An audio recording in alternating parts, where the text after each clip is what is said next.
ठीक है, आओ हम प्रार्थना करें। बच्चे अपने समय के लिए निकल सकते हैं मंजुला दीदी के साथ। आओ हम प्रार्थना। प्रभु हम धन्यवाद करते हैं सुंदर से समय के लिए आपने हमें इकट्ठा किया है। प्रभु आपका वचन सोने चांदी से बहुमूल्य है। आपका वचन हमारे जीवन को तलवार देता है, मदद करता है आगे बढ़ने के लिए प्रभु। और तेरा वचन हमें परीक्षाओं में और विश्वास में बढ़ाता है। आज का जो वचन हम सीखेंगे प्रभु, वो हमारे अंदर जीवन ले आएगा। पवित्र आत्मा आपका स्वागत करते हैं, आपकी अभिषेक मांगते हैं। हर एक व्यक्ति यहाँ बैठा हुआ तेरे वचन से विश्वास प्राप्त करे और तुझे जानने में उसे मदद होगी। यीशु तेरे पवित्र नाम से मांगते हैं, आमीन आमीन। देखने वाले में विश्वास। अगर आप देखते हो कि कई भविष्यवाणियां थी। सुनीता ने कहा कि कुछ लोग अपनी वस्तुओं पर विश्वास करते हैं, पर शास्त्र वो यीशु आज हमें आराधना में भी कह रहा था, मुझ पर विश्वास करें, मुझ पर भरोसा करें। मैं वो चट्टान हूँ, मैं वो पहाड़ जो आपकी मदद करते हैं, मैं वो सोता हूँ जहाँ से जीवन निकलता है, मैं वो नई उत्पत्ति बनाता हुआ। ढेर सारे हमें भविष्यवाणियां मिली और हमारा ध्यान आज सुबह से प्रभु अपनी ओर खींचना चाहता है, हमारा विश्वास उसकी ओर बढ़ाना चाहता है। अच्छा कहानी भी लेकर आया चंद्रू, जो कहानी सुनी एक सूबेदार के विश्वास जिससे यीशु प्रसन्न हो रहे थे।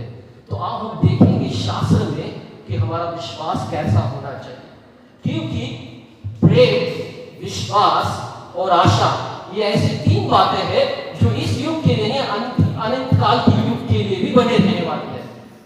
मैं आपको चौंकाने वाली बात कह सकता हूँ कि आपको लगता है कि स्वर्ग जाने के बाद मुझे विश्वास की जरूरत नहीं पड़ेगी।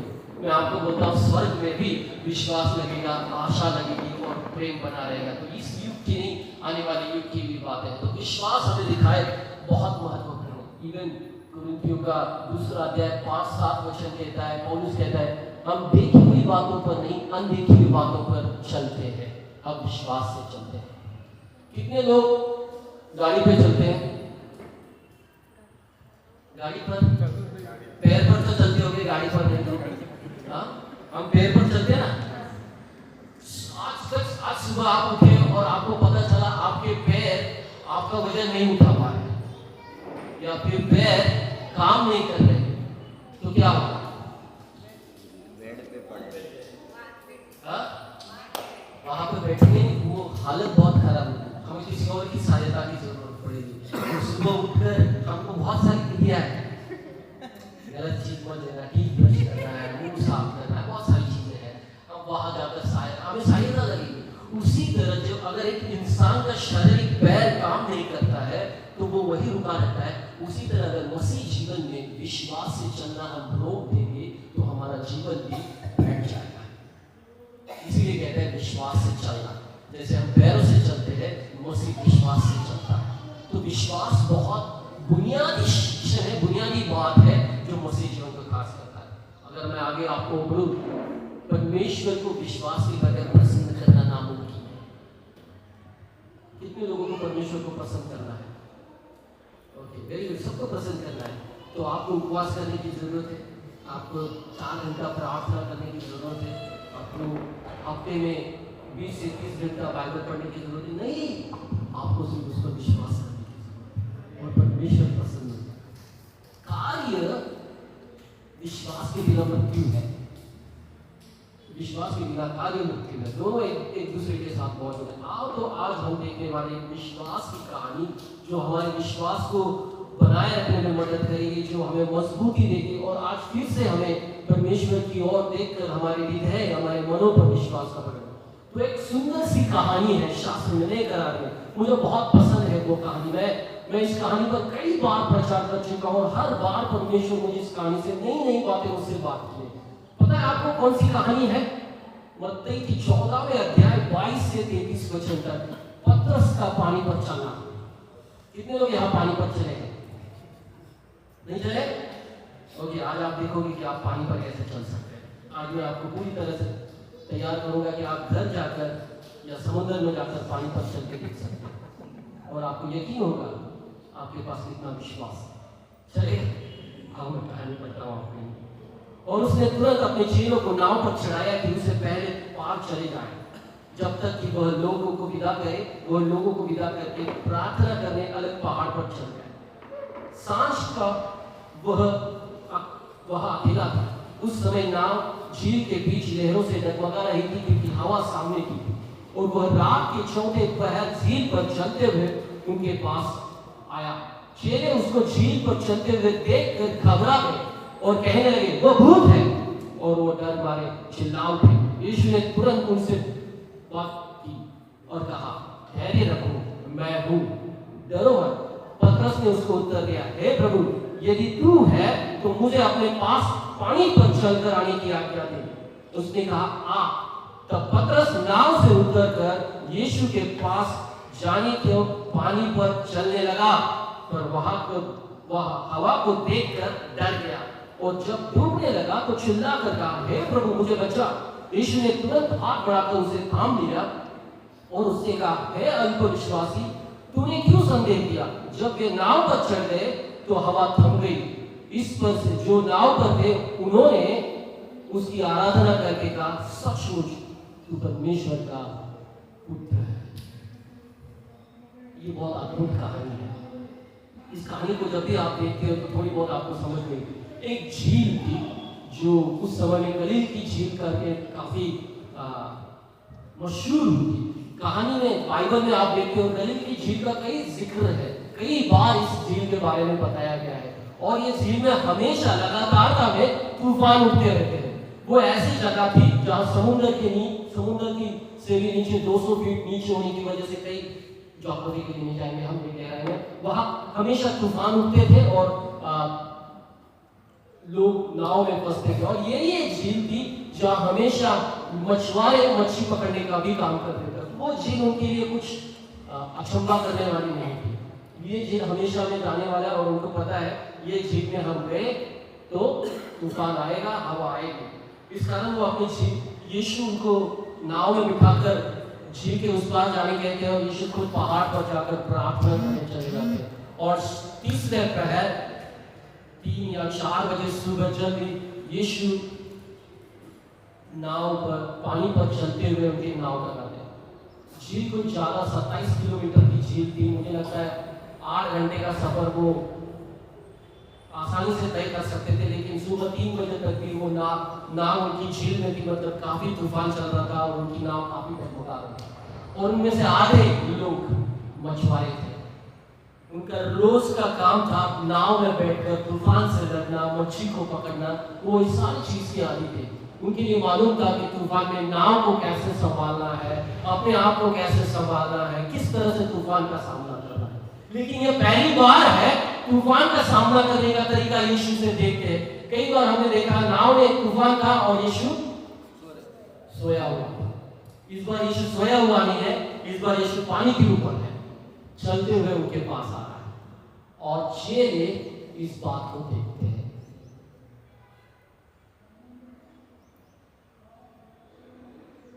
चेले देखते हैं कि यीशु पानी पर चल रहा है। इसका मतलब क्या? उन्होंने उससे पहले चमत्कार देखा था, 5 रोटी 2 मछली से। गाने हमको नंबर याद है ना, तो 5000 लोगों को खाना खिलाया 5 रोटी से। वो चमत्कार देखा था उन्होंने। छोटी सी चीज कैसे बहुगुणित करता है यीशु। अब वो एक चीज देख रहे हैं, यीशु पानी पर चल रहा है। अगर यहाँ फिजिक्स का कोई स्टूडेंट हो तो मुझे बता सकता है कि क्या ये संभव है साइंस के अनुसार? कितने लोग फिजिक्स साइंस पढ़े? ओके, पानी पर चलना नामुमकिन है। आपको मैं नियम, वो जड़त्व का नियम नहीं समझाऊंगा कि, और जिसे योगा करके वो भाग गया था, कौन था बनूंगा? वो साइंटिस्ट आर्किमिडीज। तो वही उसे पता चला था कि जितना वजन का आदमी उस पानी के टब में जाएगा उतना वजन का पानी बाहर निकलता और आदमी पानी में डूबता। अब यहाँ पर यीशु पानी पर चल रहे, ये दिखा रहा था सृष्टि के हर एक चीज पर अगर किसी का नियंत्रण है वो है यीशु मसीह। उन्होंने देखा था यीशु ने हाथ उठाकर तूफान को शांत किया था। उन्होंने देखा यीशु अब लहरों के ऊपर है, तूफानों के ऊपर है, पानी के ऊपर है। वो देख रहे थे कि यीशु का ये कोई आम व्यक्ति नहीं है। इस झील की यात्रा ने उन्हें कई अद्भुत चीजों को सिखाया। वो देखते हैं उसके सारे सिद्धांत धरे के धरे रह जाते हैं। मैं आपको बताऊं, सृष्टि में एक ही व्यक्ति है जो सारी सृष्टि को संभाले रखता है। तुलसी की पत्री कहते हैं, पहला अध्याय 16 और 17 वचन कहता है, वही है सबका जो दिखाई देने वाले अनदिखाई देने वालों पर बनाने वाला वही है, वो सबके ऊपर है, उसके द्वारा सब कुछ चलता है। कितने लोगों ने आज उठे और उनको सूरज नहीं दिखाई दिया, आज सूरज छुट्टी पे, ऐसा नहीं होता है। सूरज हमेशा अपना काम करता है। समुद्र, कितनी बार हम समुद्र में जाते हैं लेकिन एक सीमा से आगे समुद्र नहीं आ रहा है, बढ़ रहा है क्या समुद्र? उधर ही है, वो अपनी सीमाओं को नहीं लांग रहा है। ये सबको संभालने वाला यीशु मसीह परमेश्वर, हम ये सब जानते हैं, हमको मालूम है कि सब कुछ नियंत्रण करने वाला परमेश्वर। तो मैं आपको एक बात बताता हूँ, आपके जीवन में आज जो कुछ चल रहा है, जो भी हो रहा है, उस पर नियंत्रण है। शायद आपका नहीं होगा, शायद मेरा नहीं होगा।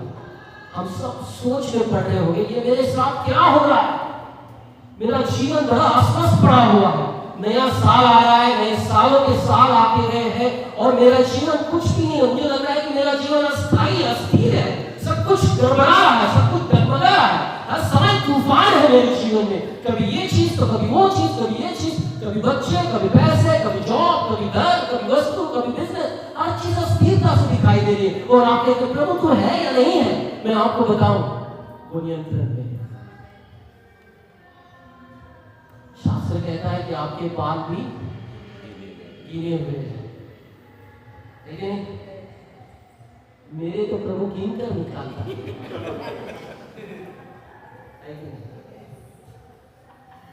मैं एक बार मेरे पास्टर को सवाल पूछा, प्रभु हमारे सर के बाल जानता है कितने हैं? तो प्रभु को हर रोज मेरे लिए गणित करना पड़ता होगा, अभी कितने बचे? तो पास्टर ने मुझे जवाब दिया, नहीं उसको गणित नहीं, वो गिन के निकालता है ताकि उसको पता चले कितने हैं। समझ में आ रहा? सब कुछ नियंत्रण में। तो डोंट वरी, अगर आपके बाल जा रहे हैं, चढ़ रहे, कोई बात नहीं, प्रभु निकाल रहा है।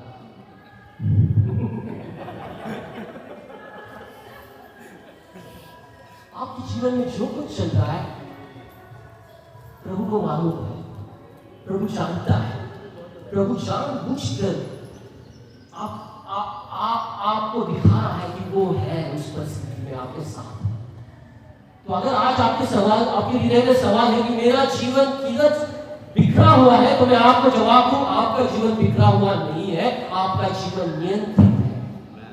स्वर्ग का परमेश्वर अधिकार रखा हुआ है आपके ऊपर। आपको लगता है आपका बिजनेस नीचे जा रहा है, कोई बात नहीं, परमेश्वर जानता है उस बात को। आपको लग रहा है आपका आत्मिक जीवन डगमगा रहा है, कोई बात नहीं, प्रभु जानता है, वो आपको संभालेगा, सही समय पर वो आपको मदद करेगा। आपको लगता है आपके जीवन में परीक्षाएं हैं, हाँ वो जानता है, कोई भी परीक्षा आपकी सीमा के बाहर वो होने नहीं देगा। अब अगर परीक्षा करता है तो सहायता भी भेजता है, वो विश्वास योग्य परमेश्वर है। पानी पर चलना, ये यीशु अपने आप को प्रकट कर रहा था, सृष्टि के ऊपर वो है। कई लोग सृष्टि को परमेश्वर मानते हैं, कई लोग सृष्टि की निर्मित वस्तुओं को आराधना करते हैं। हम ऐसे परमेश्वर की आराधना करते हैं जो सृष्टि के ऊपर है, जो सृष्टि करता है। यीशु हमारा सृष्टि करता है। आमीन। क्या आपको विश्वास है? आपके जीवन में जो हो रहा है वो परमेश्वर के नियंत्रण में है, तो उसका परिणाम ये दिखाई देगा। आज सुबह उठकर आपको थैंक यू जीसस, हालेलुया प्रभु, आज का जीवन आपने बनाया, इस कारण में आनंदित हो। ये सिर्फ गीत नहीं है, ये आपका अनुभव रहेगा, ये आपका जीवन का विश्वास बनेगा। आप सुबह उठकर कहते हैं, हे आज का दिन फिर से मैं परमेश्वर के साथ में आनंद उठाऊंगा, चाहे परिस्थिति कितनी भी खराब हो, कोई नियंत्रण में रखा हुआ है। तो अगर आपका विश्वास आपके कार्यों में सुबह से दिखाई देता है, आया ना? कहानी आगे बढ़ती है, मेरा कहानी का मकसद वो नहीं है। अच्छी कहानी आगे बढ़ती है। चेले नाव में थे, शायद हो सकता है सभी ने एक दूसरे को थामा होगा, अपने कमरे को लटकाकर नाव में स्थिरता से खड़े रहे होंगे। यीशु को आपको देखा, झील पर कोई चल के आ रहा है। अगर आपको झील पर कोई चल के आएगा तो 100% हम उसे कौन समझेंगे? भूत ही समझेंगे। वैसे दुनिया में भूत होता नहीं है, इसका मतलब बाइबल में भूत लिखा है, इसका मतलब भूत है ऐसा नहीं है। उनकी मान्यता थी कि झीलों में कई लोगों की नाव डूबी है, कई लोग मरे हैं और उनकी आत्माएं रात को पानी पर चलती, तो वो उनकी कल्पना थी आंखों की, इसलिए वो समझे अरे भूत है। इसलिए वो डरा, चिल्ला के उनके रूप और यीशु ने कहा डरो मत, मैं हूँ, धैर्य रखो। और मेरा एक दोस्त इन 12 चेलों में मेरा सबसे फेवरेट दोस्त है, वो है पीटर। पतरस एक ऐसा व्यक्ति था जो मुंह फाड़ था। मुंह फाड़ मतलब समझते हो ना, बिना सोचे झट से बोलने वाला। कहीं देखो उसका पोपट ही हुआ कहीं। यीशु ने बोला मैं कौन हूं, तो बोलता तू परमेश्वर का पुत्र है। और यीशु बोलता अब मैं मरने वाला हूं, नहीं तेरे साथ में। यीशु बोलता शैतान मुझसे दूर रहा। बोलता मैं मरने जा रहा हूं। यीशु बोलता नहीं तू जहां जाएगा मैं तेरे साथ आऊंगा। बोलता नहीं तू 3 बार मुझे ना करेगा। पतरस हर बार मुंह की उड़ल गिरा है उसके स्वभाव की वजह से। चलो अगर यहाँ कोई मुंहफट है तो उसके लिए बहुत बड़ी आशा है, परमेश्वर आपसे प्रेम करता है। क्योंकि मैं वैसा मैं बिना सोचे जल्दी कुछ बोल देता हूँ और बाद में सोचता हूँ। मैं सीख रहा हूँ, कमजोरी है, लेकिन मुझे परमेश्वर ऐसे लोगों को ज्यादा इस्तेमाल करता मैं देखता हूँ। इसलिए हमें आशा है कैसे भी हम कैरेक्टर के लोग होंगे, परमेश्वर हमारे प्रति दयालु है, हमें समझता है और हम लोग पढ़ाने वाला है। तो पतरस वहां देखता है और पतरस 12 लोगों के बीच में से आगे आकर कहता प्रभु अगर तू है तो मुझे कह कि मैं पानी पर चल के आऊं। बाकी के लोगों ने पतरस तेरी मुंह पागल है क्या, वो यीशु है, वो पानी पर चल सकता है, तू एक मछुआरा है, अब तक कभी चला है? शायद उसका वही अंद्रियास भी वहां होगा, ऐसा हुआ नहीं, मैं कल्पना बता रहा हूँ, शास्त्र में ऐसा लिखा नहीं है, मुझे वैसा कहने का अधिकार नहीं है, पर मैं काल्पनिक क्या स्थिति होगी उसको कह रहा हूँ। शायद अंद्रियास उसको पकड़ लिया, पतरस मत पानी में जाते हैं, बच्चे हैं, ऊपर से सांस भी धरने लाकर रखी हुई है, तुम्हें संभालने के लिए पागल आदमी कहाँ उतर रहा है, तेरे बाद कौन संभालेगा इन सबको?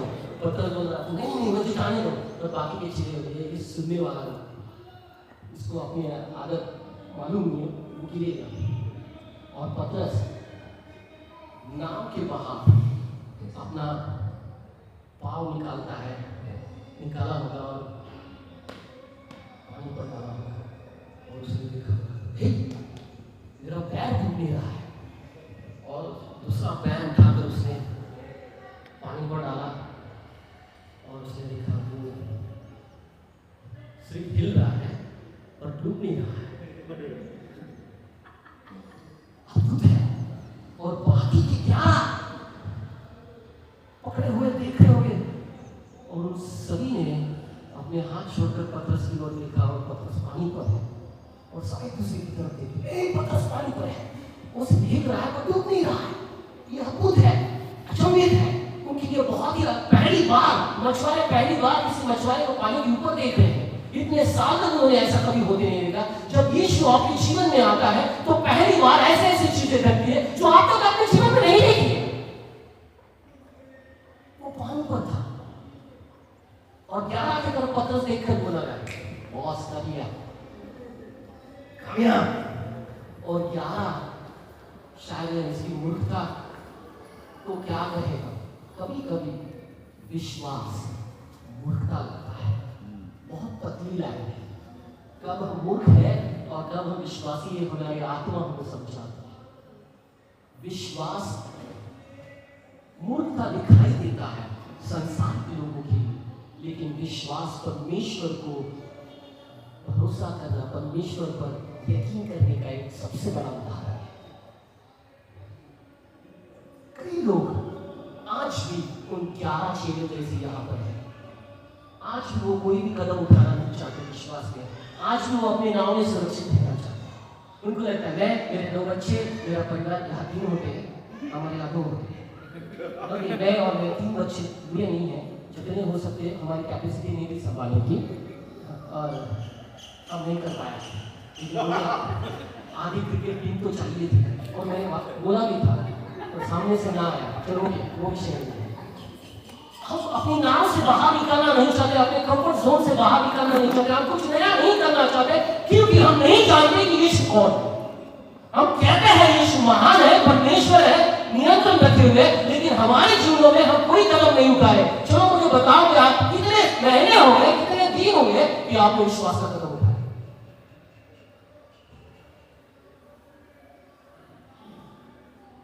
11 लोगों 12 में से 11 ने कुछ कुछ नया करना नहीं सोचा, ना ही प्रभु को भरोसा करके पानी पर आना नहीं चुना।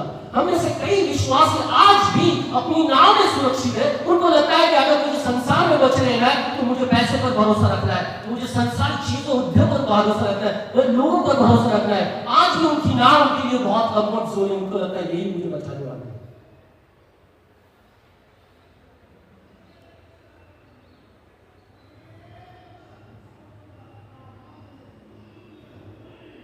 विश्वास आपको नाव के बाहर निकालता है, अविश्वास आपको नाव में ही रखेगा। अगर हमारे दिल में विश्वास है तो हर रोज हर दिन हम ऐसी चीजों पर यकीन करेंगे, ऐसी चीजों पर भरोसा करेंगे जो हमारे लिए मुमकिन नहीं है लेकिन परमेश्वर के लिए मुमकिन है। सालों हो गए हम तक आज तक नाव में है।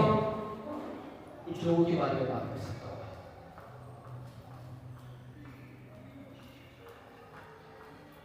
हमारा यहां आना हमारे लिए नाव से बाहर पैर रखना था।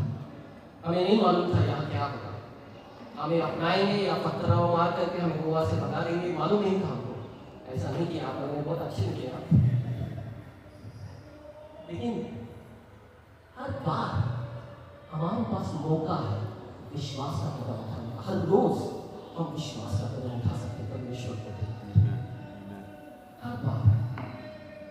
लेकिन हम इतने आदी हो गए हैं हमारे रोजमर्रा के जीवन में कि हम कोई विश्वास का कदम उठाना ही नहीं चाहते। पतरस ने वो उठाया और उसने चमत्कार को देखा। इसलिए यीशु कहता है विश्वास रख तू महिमा को देखे, विश्वास रखो तो चमत्कार देखो। बिना विश्वास कोई चमत्कार नहीं। हमारा उल्टा है, पहले चमत्कार फिर विश्वास। और परमेश्वर कहता पहले विश्वास फिर चमत्कार। अगर आप चाहते हो परमेश्वर आपके जीवन में अद्भुत कार्य करे, हम चाहते हैं कि परमेश्वर हमारे जीवनों को अद्भुत चमत्कारों से भर करे, तो परमेश्वर पूछेगा विश्वास दिखाओ मुझे, मैं वो करने के लिए तैयार। विश्वास एक ऐसी चीज है जिसे परमेश्वर स्वर्ग को एक्टिवेट करता है। कितने लोगों ने एक उदाहरण सुना होगा? कितने लोग मॉल में जाते हैं? अभी सभी लोग मॉल में जाते हैं।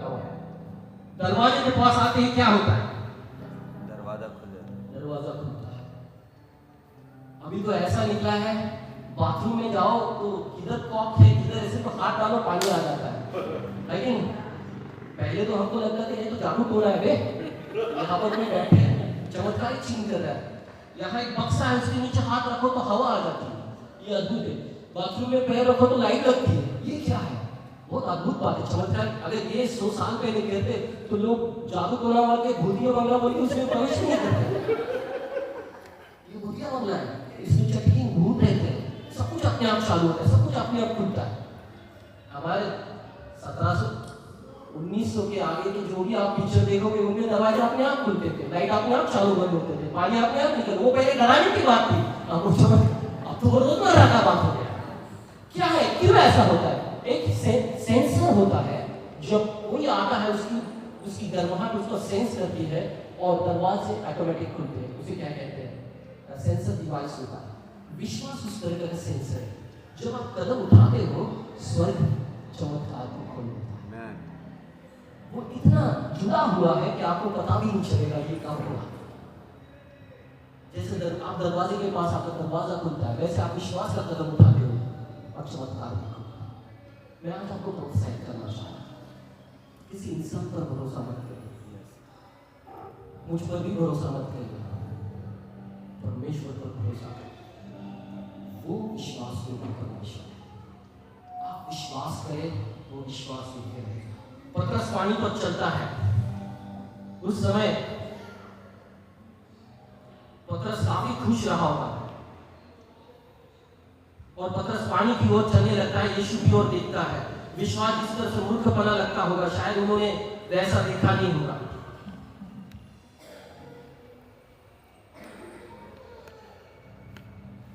पहले पानी पर उतरना, जब तूफान भी नहीं है, पानी पर उतरना ही एक बड़ा चमत्कार है। आया ना?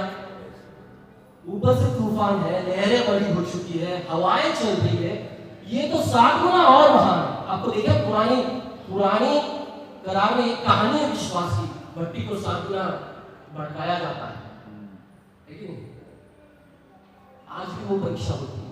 उदाहरण के तौर पर समझो, मैंने एक दिन ऐसा अनाउंस किया, हमको एक गरीब व्यक्ति को पैसे का मदद करना है, खलीसिया अगले रविवार या अगले महीने जब आओगे तो कुछ ऑफरिंग लेकर आना। और आप बोलते हाँ हाँ हाँ परमेश्वर, गरीब को मदद करने के लिए हम तैयार हैं, सबसे बड़ा गरीब तो मैं हूँ, लेकिन मैं मदद करूंगा, मैं मदद करने तैयार हूँ।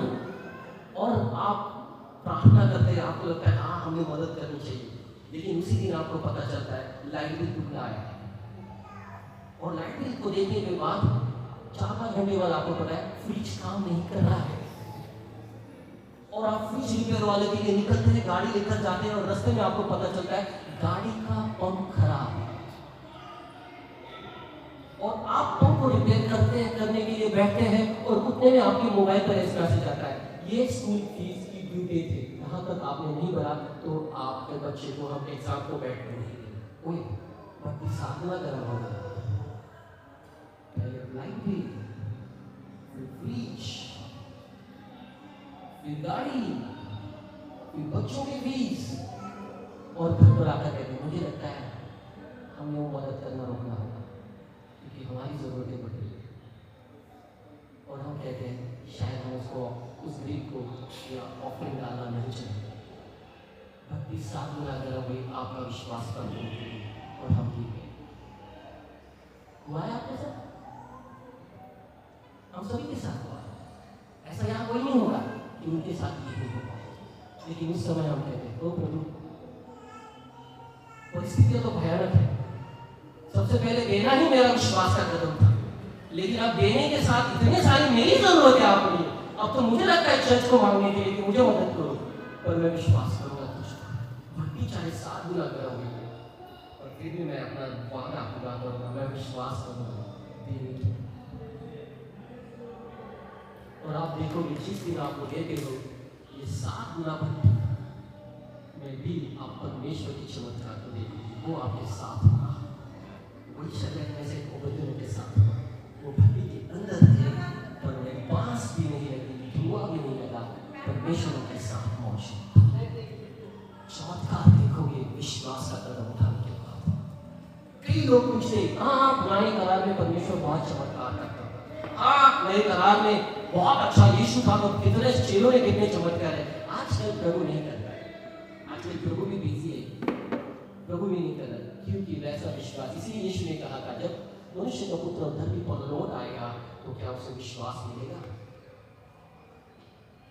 आप विश्वास करो, आज भी आप चमत्कार करो, हमारे जीवन एक गवाही देती है, हमने बहुत चमत्कार। एलिया को कौवा आकर पहुंचा जाता है, हमको परमेश्वर ने कौवे से भी बेहतर बुरी चीजों से भी ऊपर निकाला है।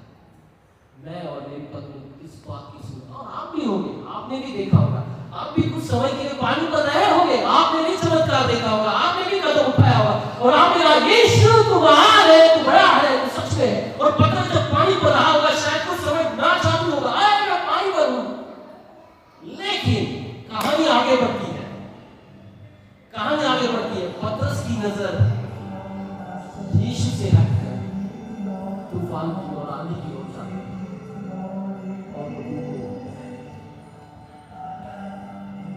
क्या सीखने मिलता है? जब तक हम परमेश्वर की ओर भरोसा करते हुए नजर लगाए हुए, जब तक हम यीशु को निहार रहे हैं, हमारा विश्वास हम संसार के ऊपर रखेगा। जिस दिन हम यीशु पर से नजर हटाकर लोगों पर नजर लगाना शुरू करेंगे, उसी दिन हम संसार में डूबना शुरू करेंगे। क्योंकि जिस दिन हम यीशु की ओर निहारते हैं, क्योंकि यीशु हमारे विश्वास का उद्धार करता है, विश्वास का करता है, जब तक हम उसको देखते हैं हमारा विश्वास बढ़ता है, हम विश्वास रहता है। जैसे हमारी नजर उससे हटती है, हमारा विश्वास गिरता है और पतरस डूबने लगता है। तो इससे हम समझते हैं प्रियो, हमारी नजर कहाँ होगी?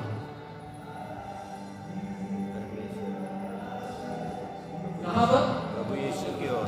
कहाँ पर? प्रभु यीशु। अपने बाजू वाले पर, तुम्हारी नजर यीशु पर और मेरी नजर तुम पर। नहीं आप नहीं कहना, तुम्हें कह रहा हूँ।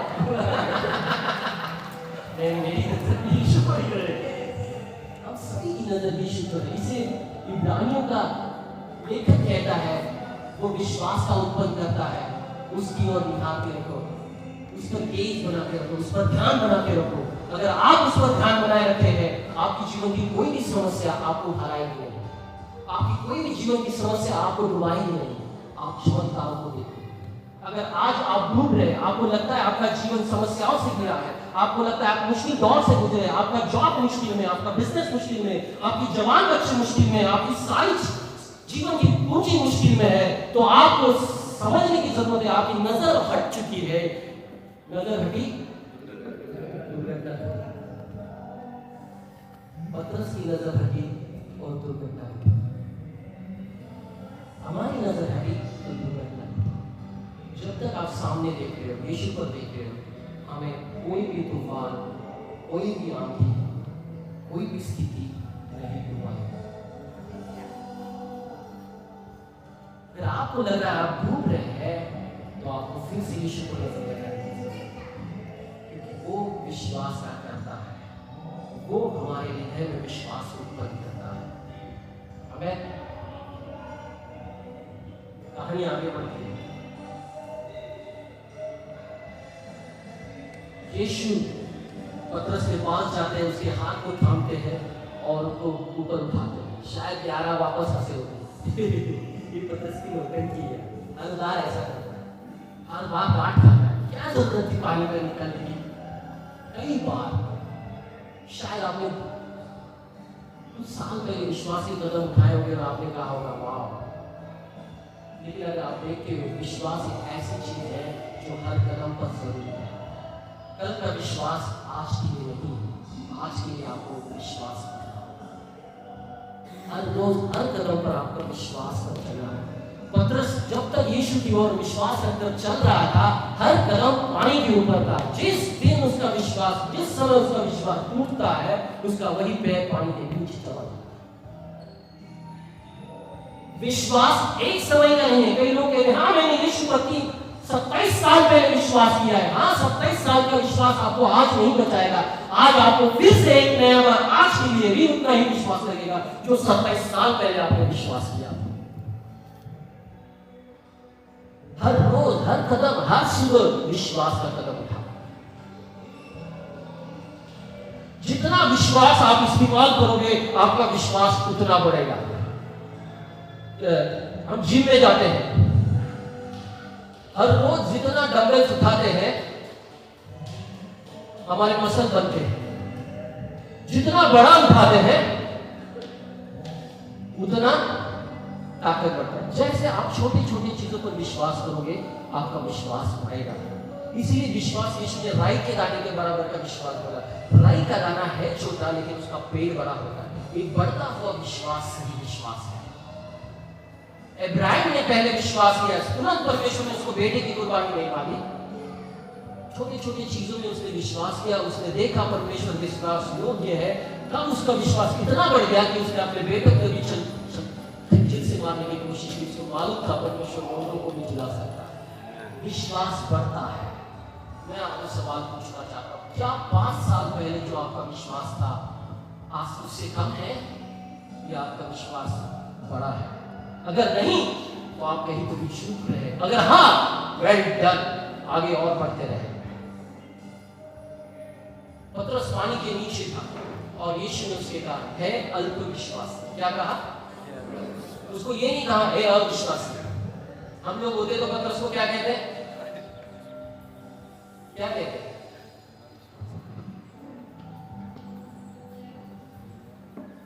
अरे अविश्वासी, क्यों समझे? लेकिन इसे यीशु कहता है अल्प विश्वासी। अगर आप पढ़ाई करने वाले लोग हैं, पहले मैं आपको बताऊं, ग्रीक भाषा में विश्वास को कई अर्थ है। कई बार हिब्रू में अलग अलग शब्द इस्तेमाल है। सबसे बड़ा शब्द है आमेन। आप जब प्रार्थना करते हो ना, और हम प्रार्थना के बाद क्या बोलते हैं? आमेन का मतलब क्या है? सही होने दो। हमको भरोसा है, मतलब वो विश्वास, वही शब्द हिब्रू में इस्तेमाल किया है कई जगहों पर। आमेन, ऐसा ही हमें भरोसा है। हमारे हिंदुस्तान में उसे कहते हैं तथास्तु, मतलब ऐसा ही। आमीन ये हिब्रू शब्द है जो इस्तेमाल किया जाता है विश्वास के। अब यीशु यहाँ पर कह रहे थे, हे अल्पविश्वासी। मैं आपको बताऊं अल्पविश्वास क्या होता है। एक तो आपका विश्वास होगा, नहीं तो नहीं होगा। अल्पविश्वास क्या है बीच में? ये कौन सा स्थिति है? अल्पविश्वास, कई लोग यहाँ बैठे हैं, उनके हृदय में अल्पविश्वास होता है। कई बार परमेश्वर उनसे बात करता है और वो दो स्थिति में होते हैं, ये परमेश्वर है या मेरी सोच है। नहीं, ये परमेश्वर नहीं है। हाँ, ये परमेश्वर है। कितने लोग ये दो स्थिति में रहे? हर रोज होता है। परमेश्वर ने कहा दे 100 रुपए उसको मदद कर, आपको डाउट आता है ये परमेश्वर है या मैं? जब विश्वास के साथ डर होता है, वो होता है अल्पविश्वास। शास्त्र से ग्रीक में लिखा है दो मन वाला, दो चित्त वाला। इसीलिए यूहन्ना अपने पत्र में लिखता है तुम मांगते तो हो, तुम पाते नहीं, क्योंकि तुम दो मन के हो। समझते? दो मन, डर भी और विश्वास। और ऐसे व्यक्ति को कुछ भी परमेश्वर से प्राप्त नहीं कर सकता। और इस कारण पत्रस पानी के नीचे। मैं नहीं कहता कि हम में से कई लोग अविश्वासी हैं, पर मैं कहता हूं उनमें से कई लोग अल्पविश्वासी हैं। मैं कहूं कितने लोग, कितने अल्पविश्वासी हैं? मेरे तो दोनों हाथ ऊपर उठे। मैं बहुत अल्पविश्वासी। मैं विश्वास का प्रचार कर रहा हूं, लेकिन ये सिर्फ आपके लिए नहीं है, मेरे लिए भी लागू कर रहा हूं। मैं भी इसको अपने आप को प्रचार कर रहा हूं। मुझे भी विश्वास की जरूरत है। हर रोज, हर पल। कई बार मैं अल्पविश्वासी रहा, कई बार मैं विश्वासी रहा, लेकिन कई बार मैं अल्पविश्वासी रहा। और परमेश्वर अल्पविश्वास से प्रसन्न नहीं होते। अगर आप देखते हो यीशु दो चीजों से नाराज हुए। कौन सी? अविश्वास और अल्पविश्वास। जब उन्होंने दुष्ट आत्मा निकालने की कोशिश की और नहीं निकले, तब यीशु ने कहा हे अविश्वासी। और अब पानी में पतरस डूब रहा था, है अल्पविश्वासी। परमेश्वर नाराज होता है जब हमारे विश्वास में खोट होता है या विश्वास में संदेश होता है, पर परमेश्वर प्रसन्न होता है जब हमारा सही विश्वास होता है। विश्वास हमारे जीवन की बुनियाद है। विश्वास हर रोज का कदम है। विश्वास हर समय की बुनियाद है हमारे लिए। विश्वास एक समय के लिए इस्तेमाल नहीं किया जा सकता, बार बार उसे हम इस्तेमाल कर सकते हैं। अगर आप विश्वास करते हो तो कैसे दिखाई देगा? एक विश्वासी व्यक्ति का जीवन मुझे कैसे दिखाई देगा? कैसे मैं लागू करता हूं उसके विश्वास को? कैसे दिखता हूं कि ये विश्वासी है, ये परमेश्वर पर विश्वास करता है? कई लोग कहेंगे उसके हाथ के नीचे चमत्कार हो रहे हैं, उसकी प्रार्थनाओं से अंधे चल रहे हैं, उसके हाथ सभा में लंगड़े चल रहे हैं। हम बड़ी चमत्कार को देखकर कह सकते हैं हाँ ये विश्वासी है। लेकिन मैं आपको बताऊं, विश्वास कभी भी दिखता है जब मैं अपनी पत्नी से प्रेम करता हूं। विश्वास कभी भी दिखता है जब मैं किसी को माफ करता हूं। विश्वास कभी भी दिखता है जब मैं सेवा करने आगे बढ़ता हूं। विश्वास कभी भी दिखता है जब मैं बुराई का बदला भलाई से करता हूं। ये भी विश्वास है। कई बार हमको लगता है विश्वास का मतलब चमत्कार चिन्ह है। नहीं, विश्वास का मतलब है छोटे छोटे कदम जो यीशु ने हमको कहे हैं, उन पर भरोसा रखते हुए हम करते हैं। अपनी शत्रुओं से प्रेम करो, ये विश्वास है। क्योंकि हम परमेश्वर पर विश्वास रख रहे हैं, इस कारण हम ये कदम उठा रहे हैं। अपने शत्रुओं को भी हम माफ करते हैं, ये विश्वास है। क्योंकि हमको परमेश्वर पर भरोसा है, वो हमारी लड़ाई लड़ता है। हम बुराई को भलाई से जीतते हैं। हमारा विश्वास है कि परमेश्वर का प्रेम सब कुछ बदलता है। तो जरूरी नहीं है विश्वास से बड़े चमत्कार ही होते हुए देखते हैं। जरूरी यह है कि आपका विश्वास आपके छोटे छोटे कदमों से दिखाई देता है। और जब यीशु का हमेशा यीशु हमारे प्रति अनुग्रहकारी रहे। जब पतरस डूबा और परमेश्वर ने उसे हाथ देकर उठाया, ये अनुग्रह है। शायद हम गिरेंगे, फिसलेंगे, कमजोर गिरेंगे। याद रखो हम कमजोर है। हम एक किताब थी तेरी वर्गों की, उन्होंने बहुत अच्छे से किताब लिखी है, पता नहीं आप लोगों ने पढ़ी थी, माइटी गॉड वीक पीपल, ऐसा कुछ था, वीक पीपल माइटी गॉड, कुछ था, मुझे अभी टाइटल याद नहीं। कमजोर लोग महान परमेश्वर। हम कमजोर हैं, हम विश्वास में गिरेंगे, लेकिन हमारे साथ महान परमेश्वर है जो आपको सदैव के लिए मदद के लिए तैयार। शायद लोग आपकी मजाक उड़ाएंगे, शायद लोग आपको हंसेंगे, लेकिन परमेश्वर आपको आकर हाथ देगा और आपको मदद करेगा। अगर आज यहाँ पर ऐसा बैठा हुआ व्यक्ति है, उसे लगता है कि वो अल्पविश्वासी हो चुका है, या उसे लगता है उसने पहला विश्वास खो दिया है, आज आप खड़े हो सकते हैं। आराधना की टीम स्टेज पर आ सकते हैं।